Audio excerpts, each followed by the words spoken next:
Okay, dear students, we are also talking in this lecture about deconstruction, its second part. So here you can see hierarchy of a sentence later that's a specially signifier or signified, and we can see its relation later at the end after discussion. So how signifier and signified are linked or joined together, and basically deconstruction is part of what we can say post-structuralism.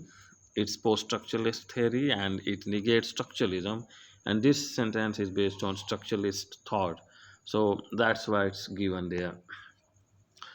First of all, we'll see seeds of deconstruction. Martin Heidegger's book Time and Being. The roots of this theory trace back to the German philosopher Heidegger, who introduced the term destruction. He dismantled, destroyed, in other words, the entire tradition of Western philosophy, being of beings, and metaphysics, which is constructed on binary oppositions, true versus false, wisdom versus madness, good versus evil. So, this is binary opposition, that everything is divided into two parts. The ancient Greek philosophy and theology that there is a pre-existing essence and existence of human being vanishes and perishes. In his book, he made a project showing that it's language which speaks, not man. So basically, it's all game of language. Man sometimes is not important. Language, discourse, these things are very important. Nietzsche also believed that we possess nothing but metaphor for things.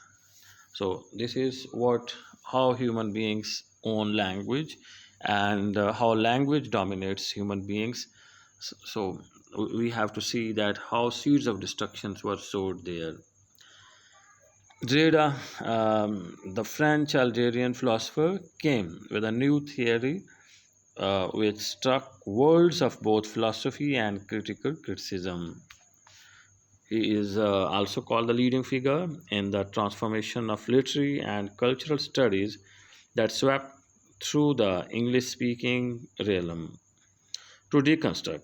When you deconstruct anything, you simply do not destroy the legitimacy of what you are deconstructing. It's not about destroying or reconstructing, but rather is about going further, displacing, changing the world, society, the state of things, and the others. So, reconstruction is most of the time negatively taken, that it's something negative, but it's not like this one. It's a step ahead where we can see certain more meaning, certain more details. Though this is an endless game of meaning, which we cannot finally acquire that what stands for what at the end. But anyhow, it gives a chance to the readers, to the critics, to move ahead, to go. The reader is not all the time supposed to be stuck with structures. He's supposed to go ahead. So that's why he's saying that it's not just most of the time it's said that it's destroying or reconstructing. It's not like this. It's going further into depth, into detail of the things, of meanings, of language, whatsoever we can say. So, deconstruction is actually a new approach to reading literature, a school of thought, a method of criticism that emerged in France in 1960s. So, how can we define it? I have given certain backgrounds. It's defined as the critique of the entire tradition of Western philosophy, which hinges means rests, relies on the being of beings and the hierarchy that has long characterized with culture. Basically, it's reaction to structuralism. It's a post-structuralist theory. I have already told you. Added new notions by applying more radical reading. So, by reading and doing radical reading, we can get new meanings. We can find more meanings. So, it's not just limited one as by structuralist. So, rejected the focus on structure. It's more than structure. We can find something. So we'll see certain key concepts in deconstruction. Many techniques that deconstruction is built on open-endedness or absence of closure. So that's very important. It's not close-ended, just like structuralism is close-ended, but this tradition is open-ended. It's not close-ended. The abundant use of questions in a text highlight the deconstructing aspect of language. Dismantling binary oppositions. Derrida aims at undermining binary oppositions by showing that there is no good without bad, no man without woman, no subject without object. So this is undermining binary oppositions. This is how we people get meaning in binary oppositions there. So Barbara Johnson argues that such an approach consists deconstruction basically consists in showing how these terms are indissolubly entwined or interlinked or connected in a strictly undecidable exchange of values and priorities. So further, we can see that deconstruction is definitely an important thing, an important approach. Post-structuralist theory, the most influential approach to textual analysis in the post-structuralist era. Deconstruction is associated with Derrida. So whenever we people talk about deconstruction, we must keep in mind the proponent of deconstruction theory, the important person who worked behind it, who is an important figure in post-structuralist deconstruction theory. That's Derrida. So you must remember this name whenever. And again, it's a post-structuralist theory. These two important things, along with the definition that I have earlier described. So deconstruction adopts an uncompromisingly means that is not flexible, skeptical stance on language. Skeptical means doubted. You can doubt all the time.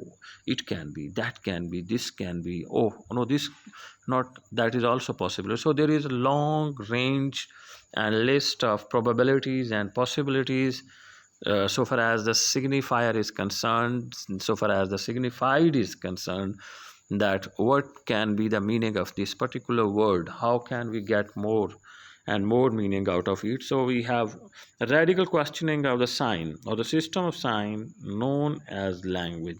So we need to question, why is this, why not this, why man, why not woman. So definitely we can get a lot of meaning, shades of meaning there. So if we go back, Ferdinand de Saussure basically is opposite to what Derrida says. He's a structuralist and Derrida is post-structuralist. He is having most of the time some fixed sort of limited sort of interaction between word and meaning, or in technical terms, if we can use, it's the word signifier and the signified. But Derrida debunked the concept of structure. The meaning of signified is elusive, malleable, having an endless chain of signifiers. So we are getting signified. In fact, in reality, we are getting another signifier. And then we get another signified, means we are getting another signifier. So we have some sort of endless chain is there.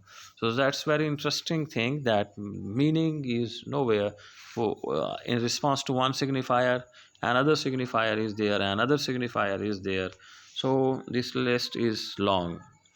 A word has limitless range of connotations. This meaning, connotations and denotations, denotative meaning and connotative. Denotative are usually called colorless meaning, original meaning of some word, and connotative mean lot of ones. You just take example of the word red. It's denotatively it can be just a sort of color, but connotatively it has lot of meanings, lot of signifier are there and then signified.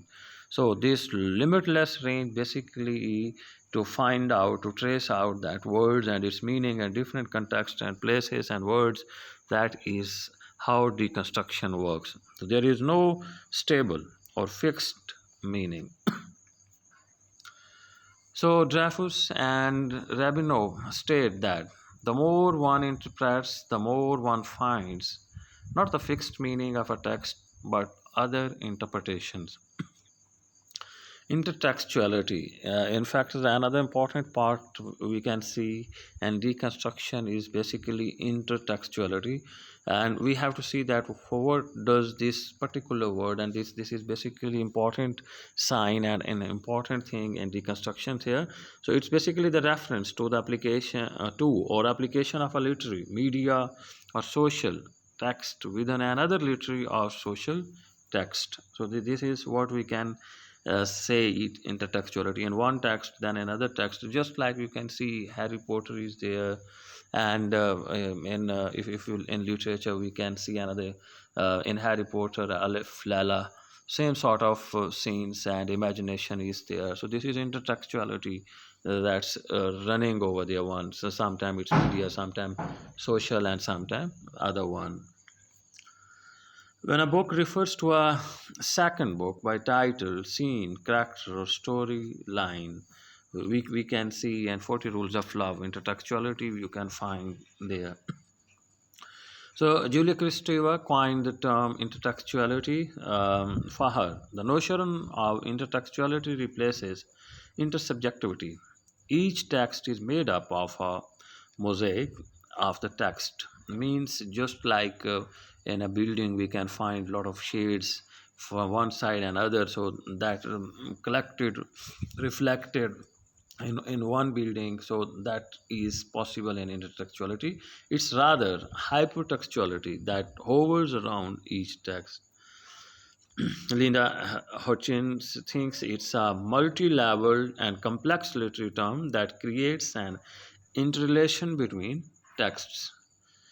And for instance, we can have parody, cacophony, and disruption of linear structure, blurred genre, or conventional plot, fragmented style, tower of voices, multi-voicedness. So all these things we can find there. So polyphony, Bakhtin's dialogism, heteroglossia in his book The Dialogic Imagination. It's basically a new theory of authorial point of view. It literally means multi-voicedness, means different sort of voices are there, not just single voice is there, as we can see in previous books. Structural, there was a linear one, but this is not linear, it's circular one, so a mishmash of conflicting ideological positions and a given voice and set into play that we can find there. So parody, often called ironic quotation, stache, appropriation, or intertextuality, is usually considered central to postmodern modernism, both by its detractors and its defenders. So, if we can see an important part in deconstruction or post-structuralist theory, it's the death of the author by Roland Barthes. Barthes argues for the death of the author. It is incumbent. Incumbent means it's necessary. It's a lazmi thing. It's an important thing on the reader to rewrite the text since meaning is disseminated. Reauthoring the text. Readerly, pleasure, and rightly text. So this is what we can say the death of the author.